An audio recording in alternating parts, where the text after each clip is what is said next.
Fantastic. All right, well, g'day everybody. Pat Cranchell here and Luke Ashby from North Brisbane Home Loans, and we're joined today by Adam Hindmarch. Hey, Adam. Hey guys, how are we going? Very well, mate. Very well.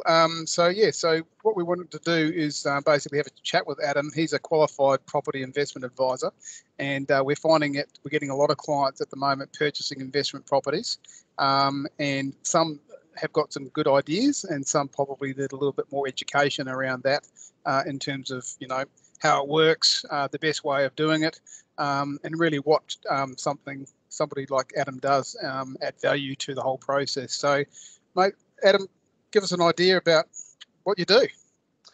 Thanks, Pat. So a QPIA or a Qualified Property Investment Advisor. So we're property-focused advisors, and we're members of PIPA, which is the Property Investment Professionals Australia. So they have a recognised qualification and process to achieve this qualification. So not everyone can do that, and surprisingly, you've got a lot of people out calling themselves property advisors. Some have little or no education or actual experience, so anyone can call themselves that. So people put together. I'll just stop you there for a second, mate. Would some people, like real estate agents, sort of fall into that position in terms of like giving advice when they shouldn't? Yeah, 100%. So real estate agents, they might know a lot about their local area, and quite often I've spoken to real estate agents before who give blatant tax advice and investment advice at an open inspection. No qualifications, no actual knowledge of what they're really explaining to people and advising, or they're interested in selling a house sometimes. You've got a fairly vested interest in that particular property, don't they? Yeah, exactly. So, we look at more the location, and really it's about fitting a property to suit your investment needs, not just buying an investment property, because and getting the right research done. Because what I find, a lot of the clients that I do come across, when they're referred in, we talk about what their journey had been that far, and a lot of them say, I've been doing my research, and we hear that term, do your own research, quite a bit at the moment. But when I talked about what their research actually is, it's hopping on Domain or realestate.com, flicking through, looking at the pictures and just thinking, oh, that looks nice. So there's quite a lot more behind the actual analysis on the location and the property, and it all really gets back to actually having the right strategy in place long term, because most clients I speak to, probably 85 to 90% of clients, it's not just one property they're talking about. It's actually structuring a series of properties that they want to buy.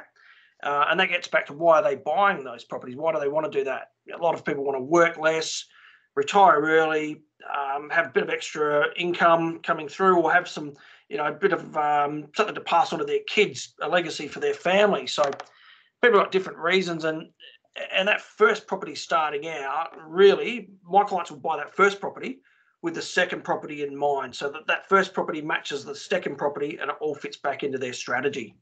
It enables them to leapfrog into the next one. 100%, yeah. So, because there's a lot of things that if you get the wrong property to start with, it can, the finance might stop you from buying the next one. And we can talk a bit about lending. Obviously, that's your expert area, guys. The investment lending side. But yeah, so I guess it's a matter of putting a plan together for people, not just jumping in and buying a property in any location for the sake of buying a property. And I guess turning into so how does your company work in terms of access to those fully researched investment properties? Like, how does that sort of play out? Yeah, so good question. So similar to your business, Pat, I run through what we'd call a property aggregator. So I work through the Aspire Property Advisor Network. So what they do, they're a bit different to some of the other aggregation groups and property groups. So they actually make sure that all of our advisors have got a minimum standard of education and minimum standards of compliance. So they make sure that we're effectively PIPA members and QPIAs, or meet the standards of the network. So we're not just taking anyone off the street. We're getting people in there that are doing the right thing and have got a vested interest in helping their clients. So through that network as well, we've got a full-time team that go and research all around Australia, analysing great spots to invest, where the growth locations are. I don't like to use the word hotspots because it gets thrown around quite a bit, and people have a different understanding of hotspots. But we normally underpin a good area to invest in. What's going on in that area at the time? Are there economic factors drawing people to that area? What are the net internal migration of population what does that look like? What's, is there are people being attracted to that area? And Yeah. certainly, as you know, Queensland at the moment, southeast Queensland in particular, has got a lot of migration from the southern states coming up there. Don't know why. Oh, mate, weather. You live do a winter in Adelaide. Yeah, or Melbourne. Lukey's told me all about that. So, mate, so in terms of obviously growth areas, does your team go out and find a growth area and then locate and source relationships with builders and developers then, or do you already have those relationships in place and you sort of like lean towards those places because the relationships are already in, you know what I'm saying? Like some people have these relationships with builders and they are talking about other brokers, other businesses who are supposedly property advisors, and it's basically relationship based with the builders and the developer. And it doesn't really matter, you know what I mean, in terms of where those properties are. They're putting their hand up and say, you should go and buy in Newcastle because Bob's down there. Oh, 100%. No, we're very opposite to that. And look, I've seen businesses do that. I've actually met, I'm based in South Australia, but we transact nationally. Our clients buy all around Australia. I spoke to a guy in South Australia one day, and he said, I've just sold a property in Queensland. And I won't mention the place. I'm like, oh, have you been there? He goes, no. I said, have you heard of the place? He's like, no. I said, why did you sell the property there to your client? He goes, oh, they just wanted something in Queensland, and that's what we had on the books. And this location didn't stack up at all. I knew it straight off the bat as having an extremely high unemployment rate, low incomes, a high percentage of rental properties in those areas, and just all of the red flags. Not a lot of growth there. Mm-hmm. Negative growth. It's going down. The value's going down, if anything.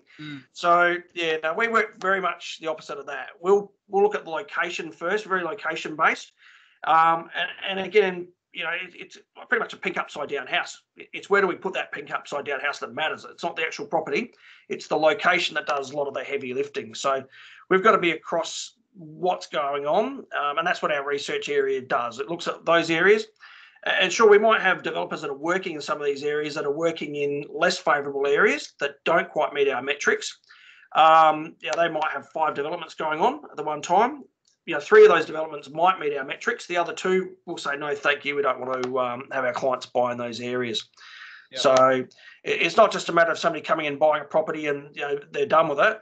It's when you speak to people who've actually dealt with these groups that 2 or 3 years later, they're very jaded. They've bought that property somewhere nowhere near what they've been. The people selling that property have never ever been to that site ever and have no idea of what it's like, and they're very jaded by the whole process.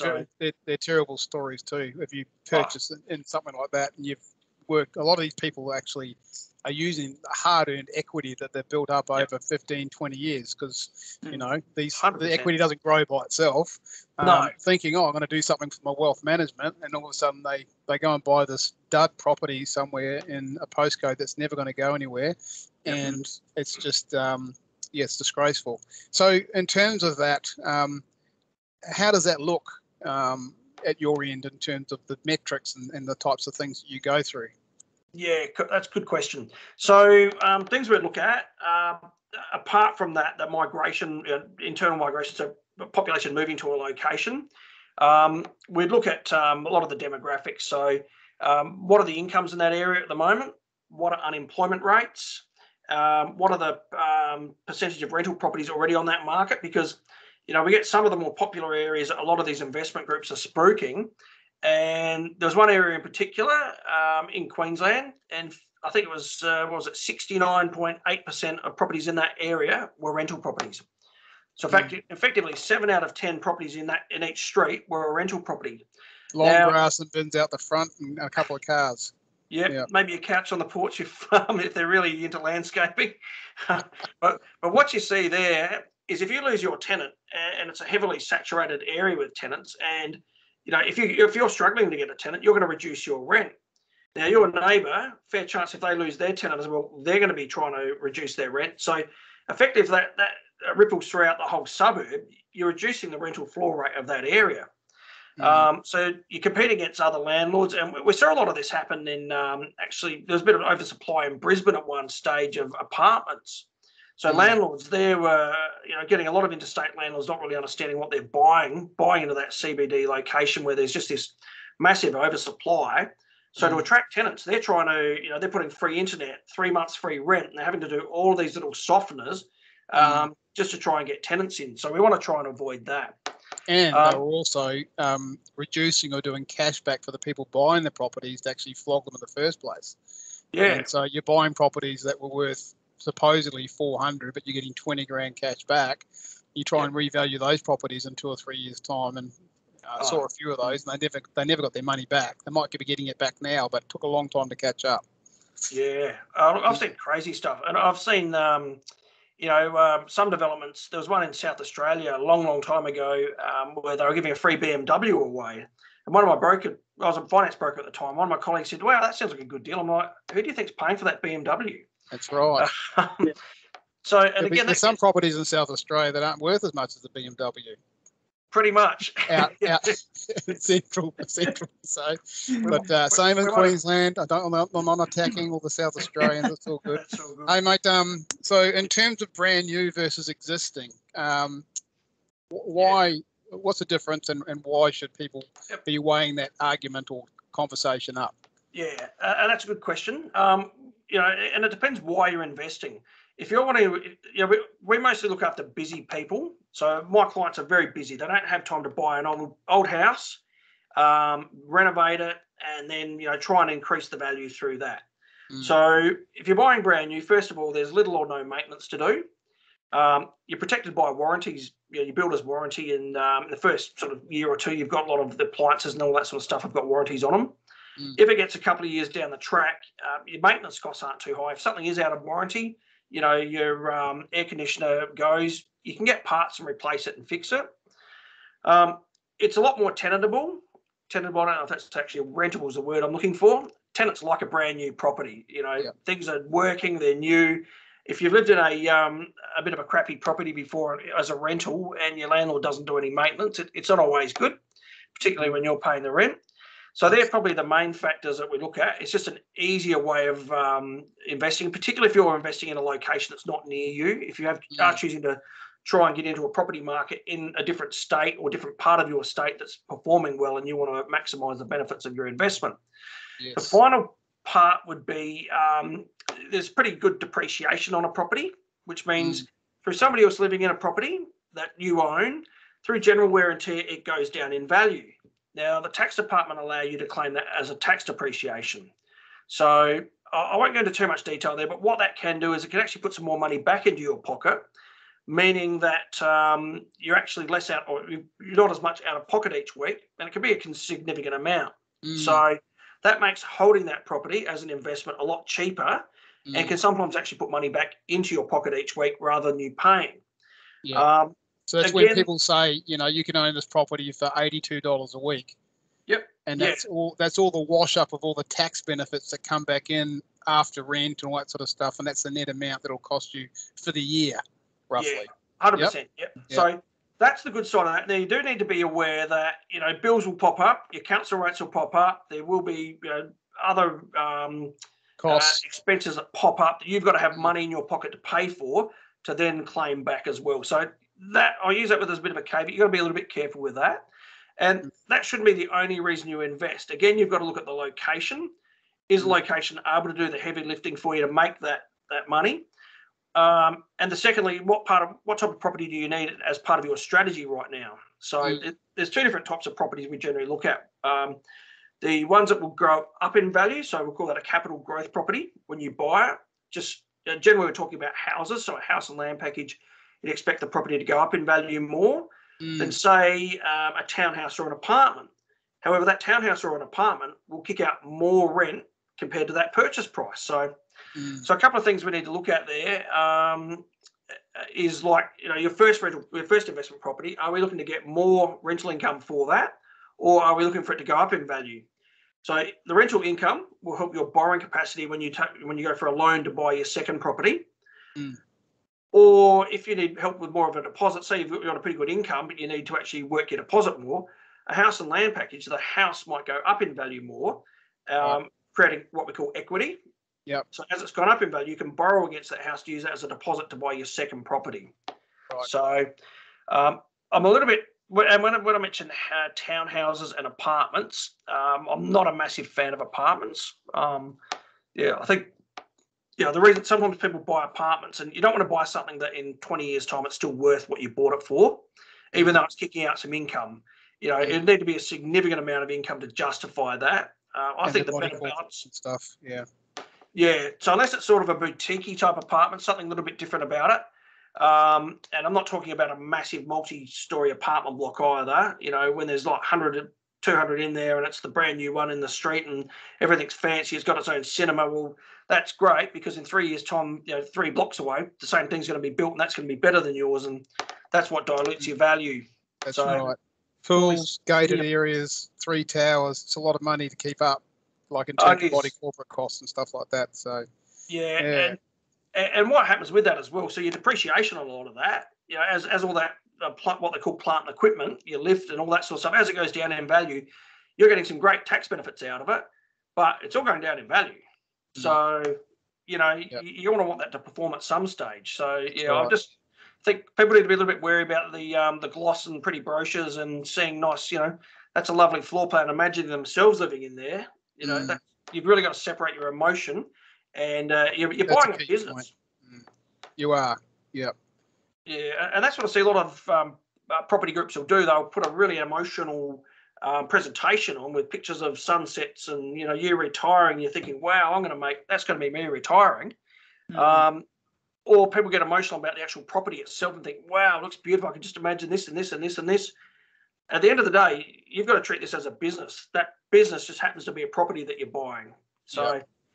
Yeah, there are a lot of clients that are, buying a seaside property with the intention of that being their investment, their home into the future. Which, if that's a plan, depends on what age you are at the moment, to lean in towards that. But like you say, every person's situation is different, and they need to have that chat and see what sort of journey they want to go on.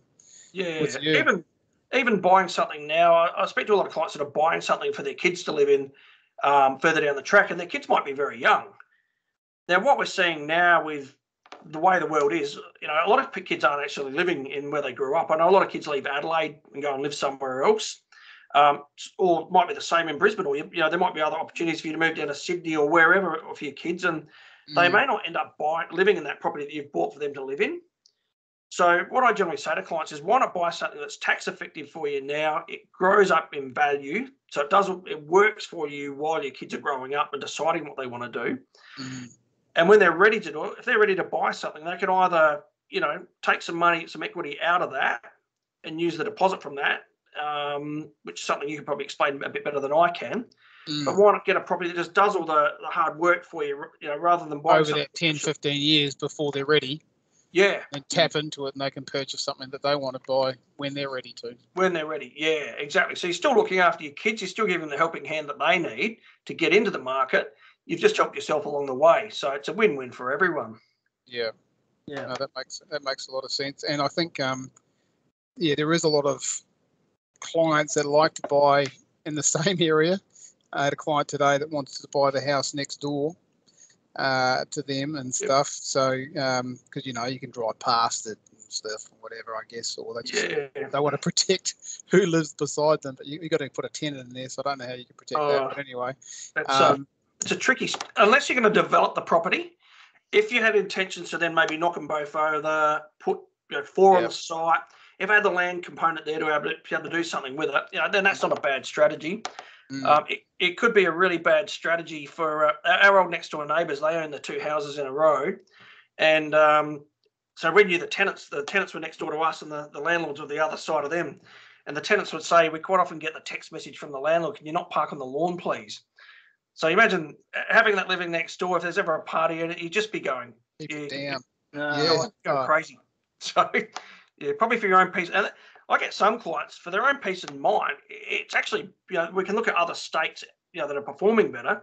Sometimes it's better for them to buy something. They've actually commented afterwards and said, I'm glad I bought in the area we bought, because I can't drive past it, see it. All I do is I get the money back each month when the rent comes in. And, you do a review every 12 months and we look at the actual increase in value. Yep. And they bought a business and they bought peace of mind, because it's doing what it's meant to do. It's not driving Yep. them insane through tenants parking on lawn and not mowing the lawn and, not looking after the place. Yeah. Yep. Yeah.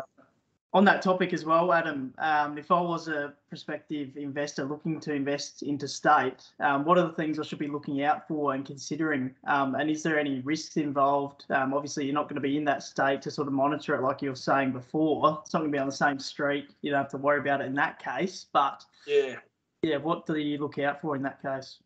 Yeah, look, that's a really good question. I guess for the first part is the research on why you're buying in that area and why you're buying in that location. Again, we want to look at some of those key metrics, and just the key metrics we would look at is what's the population size around that? Is there 100,000 head of population within 20 kilometres radius? So that gives you your rental pool, as well as if you need to sell that property at some stage, because at some stage that you might need to sell it. So we need a resale pool as well. The percentage of rental properties we discussed earlier. The makeup of properties, some areas in some suburbs, one suburb in Brisbane's got 50% of the properties in that area are townhouses. Should you be buying a townhouse in that area as an investment property? I'd probably say no. So if it's a standalone house, that seems reasonable. What are incomes in the area, things like that. How rentable is the property that you're looking at buying? So just having some backup from some independent rental assessments from local agents, that helps as well. In terms of being able to invest interstate, I guess I can talk for how we do that. Our business is pretty much set up around Australia, people investing Australia-wide, where if we've done the due diligence on the location and the builder in the area or the developer that they're buying from in an area, so we've done that part of it. We've also done the due diligence on the location. Again, with our network, we don't put anything onto our portal, generally, unless one of the advisors or somebody through our network has actually set foot on the dirt. So we know the location's solid. Because quite often people are buying in interstate areas. They're buying online, and quite often the blocks of land or properties that are left online sometimes are the ones that they mysteriously, when they take photos of those properties, you don't see the high voltage power lines next door and that sort of thing that's cut out of it. So just to have a bit of an understanding of what you're actually buying, what's there is pretty important. The other part is to have somebody who's independently vetted the professionals that are going to look after your property. So if it's brand new, you might want to get a depreciation schedule just so you can maximise how much tax you can claim on that property.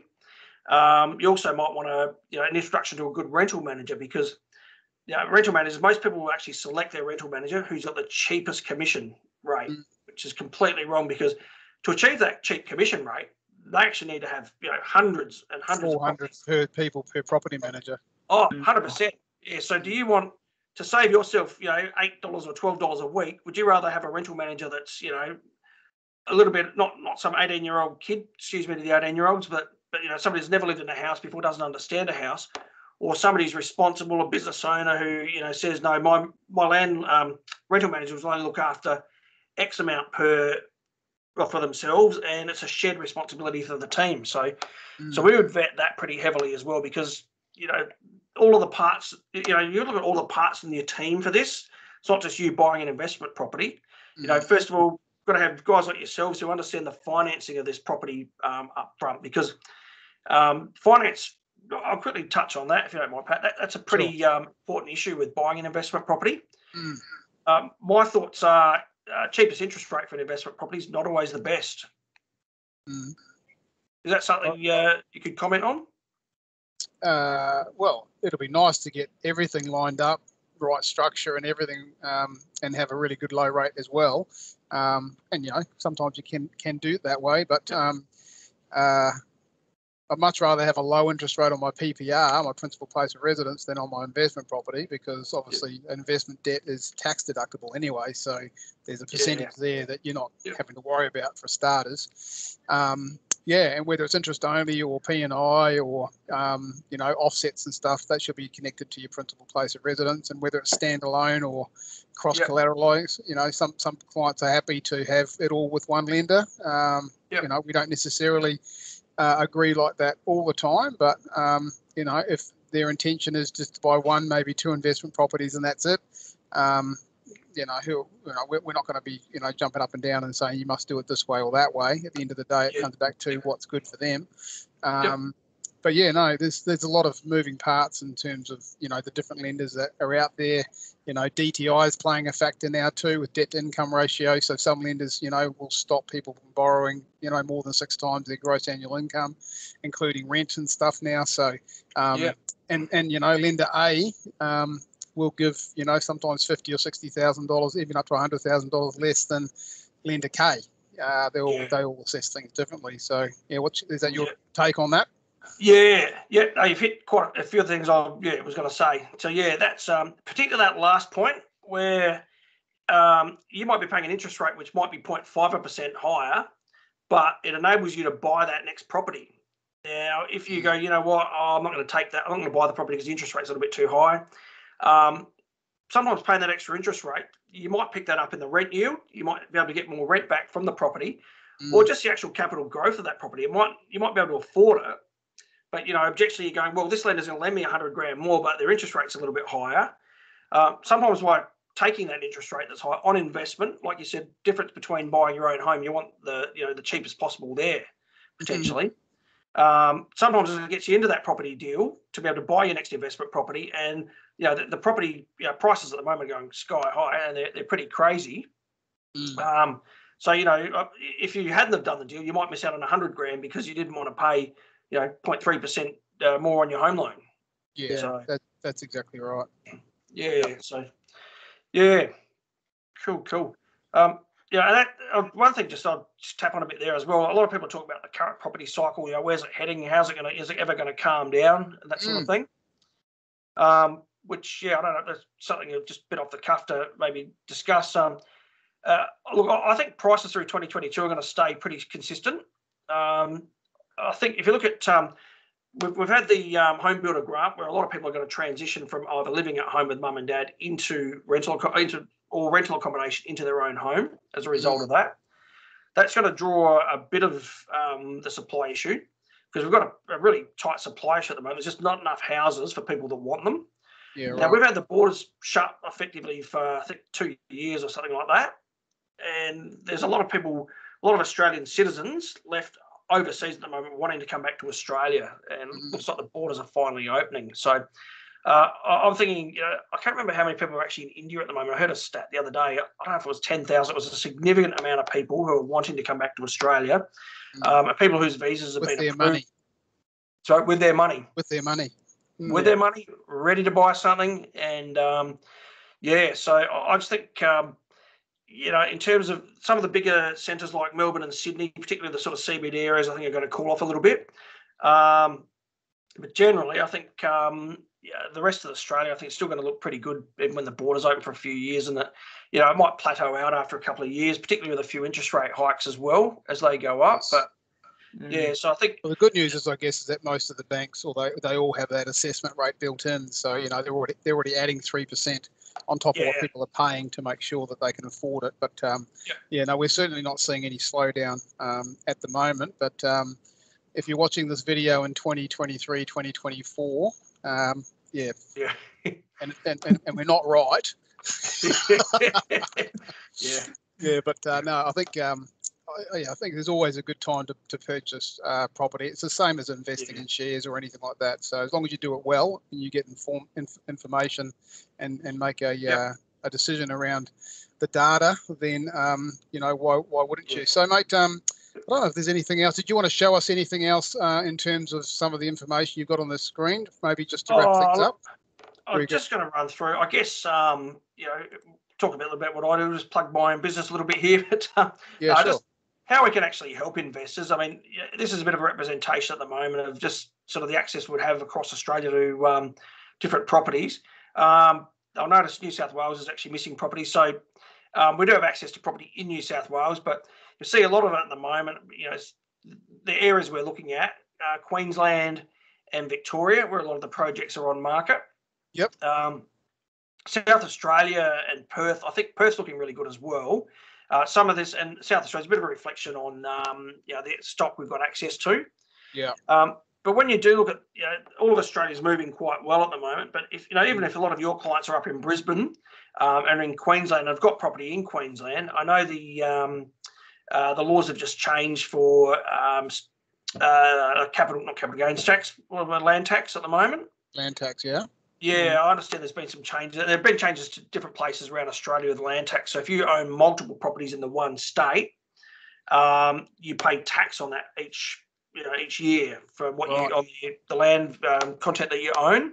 Yep. I won't go into a great deal, but what that might do is it might change people's decision. If I'm going to be paying land tax and I'm going to see other areas, say for example, Perth or South Australia, which are going to tick on quite nicely in the growth stakes into the coming years. Am I better off, if I've got a couple of properties in Queensland, am I better off maybe looking at a state to diversify my portfolio? So, and that's something we can certainly safely help people do, to buy research properties. And, you're not just sort of looking at pictures on Domain or realestate.com thinking, oh, this area looks nice, when you live on the ground and some of those areas aren't quite where you'd put your money if you lived in the state. Yeah. So we can certainly help clients diversify across that. And remembering that this is just one point in time. So, in 6 months' time, obviously those numbers and the stock and the information that you've got is dynamic and it changes all the time. So it's very important to be getting across that regularly. 100%, yeah. I mean, look at the amount of, at the moment, we're looking, between 11 different 11 different developers and 17 different builders. That's way down. And that means some of the developers and builders in certain areas that we'd be targeting just don't have any stock. So, we'll see a couple of indicative packages that have popped up on our portal, which means indicatively we can try and, and that's the benefit we've got as well. If we do pinpoint a location for a client, we can generally get our team to actually go in there, find the land, the developers that, or we've got developers in those areas that we can work with to source the properties in those locations. So effectively we're working as a buyer's agent as well. So, so with you, just one thing I will show you, Pat, if you don't mind quickly. So a bit of the analysis we do on that is generally we'll start with a shortlist report for clients, and that's about 19 pages long on this one. I just picked 3 random places that were just sitting there on our portal. Inside there. Yep. And it does a comparison of all 3. So so that's down to the areas, prices, yields, and all that sort of thing. Market rent. All of that sort of thing. And we would have independent market rental assessments done on the properties as well. This all forms part of a larger document that we do for our clients, which is a property investment report. So when the client is buying that property, this goes from anywhere between 80 to 100, and this is 119 pages, this one here. So just outlining the areas, a lot of it, we go through a fairly in-depth process, and the client's providing what we call it a needs analysis, so we can actually have a discovery call of exactly what they're looking to do. We get a snapshot of their position. Very important to get all their information, because obviously that flows into how much tax they have to pay, don't have to pay, and what their goals are and where they're heading. So 100%. So and even like their profile as an investor, so their risk strategies and all that sort of stuff, just so we know that we're finding the right properties for the client. And so cool. I won't go into too much detail, but All right, mate. Well, thank you very much for your time. So I guess from here, the best way of putting people in touch with you to get the advice and moving forward, and I guess what would be, I'll put you on the spot here. What's the process, and how do people benefit from a referral from North Brisbane Home Loans to yourself? Yeah, look, I think as a starting point, the guys actually get in contact with you. For your North Brisbane Home Loans clients, we actually are waiving our fee that we'd normally charge. So normally to prepare a property investment report, we're charged $2,000 plus GST, so $2,200. So that's a pretty good saving. That's just to say thank you for the clients that you send over, and I guess we know that the clients that are seeing you guys at North Brisbane Home Loans, if they're having a chat with you, you've been able to work out, these guys are able to invest and they're ready to invest and do something. So that helps us a bit on the other end. So look, we've had a good relationship with you guys, and your clients are always really good to work with. So so just to say thanks, we've waived the fee there for you. Beauty. Very much appreciated. Well, we'll wrap this up now, and then I guess we'll hopefully send some clients your way to have a chat, and I guess those chats you're happy to take anyway if anybody's sort of interested in sort of moving forward. Yeah. No obligation, so to speak. 100%, yeah. Like if people have just got general queries about investment and, they're maybe not quite ready at the moment, hey, we're always happy to have a chat. So, we've spoken to your clients before. Some of them maybe aren't quite ready now. They want to do something else in their strategy first, get the new home or something like that, and then look to invest.